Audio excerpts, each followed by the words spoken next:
સંસ્કારી નગરી વડોદરામાં આવેલી પ્રતિષ્ઠિત જીએસ કંપનીમાંથી એક દુઃખદ અને આક્રોશજનક ઘટના સામે આવી છે।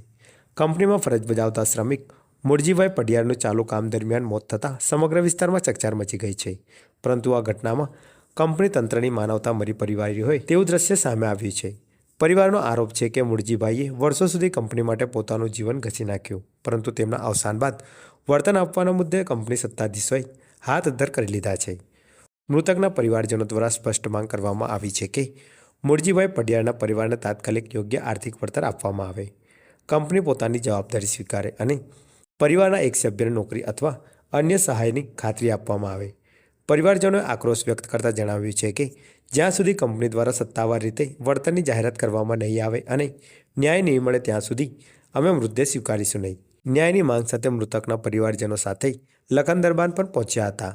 હાલ પરિસ્થિતિ તંગ બની છે અને કંપની તેમજ પ્રશાસન સામે ગંભીર સવાલો ઊભા થયા છે।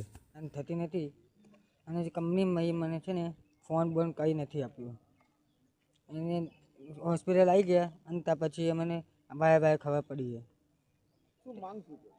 માંગ અમારી એવી જ છે કે મારી માને ન્યાય આપો સરખી રીતે। મારું નામ પ્રદીપ છે, પ્રદીપ પડિયાર મુરજીભાઈ।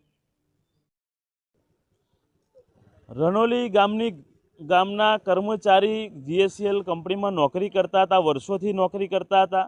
એ કર્મચારીઓનું ચાલુ નોકરીએ પ્લાન્ટમાં કામ કરતા વખતે ઢળી પડતા 8 વાગ્યાનો સમય છે, 8:25 એમને ભૈલાલ હોસ્પિટલ દાખલ કરવામાં આવે, ત્યાં મૃત જાહેર કરવામાં આવ્યા છે।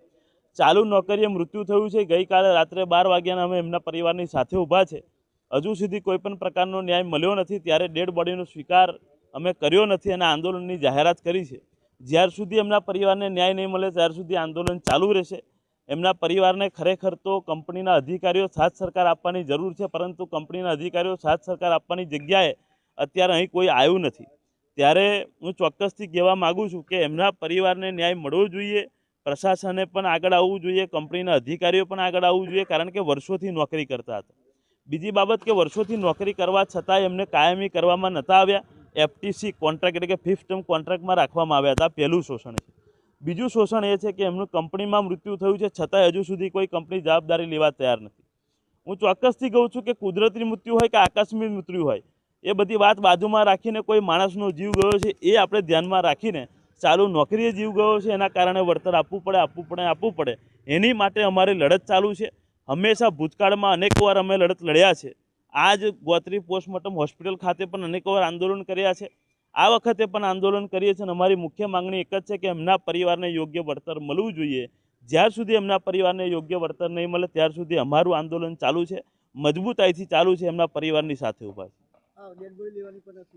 અસ્વીકાર કર્યો છે કારણ કે હજુ સુધી એમના પરિવારને ન્યાય મળ્યો નથી અને જ્યાર સુધી ન્યાય નહીં મળે ત્યાર સુધી અસ્વીકાર કરીશું। અને જ્યારે એવું લાગશે કે હવે જાડી કંપનીના અધિકારીઓ, જાડી ચામડીના અધિકારીઓ હજુ પણ સુધરતા નથી, ત્યારે આ ડેડ બોડી લઈને અમારે જીએસસીએલ કંપનીના ગેટ પર લઈ જવાની ફરજ પડશે।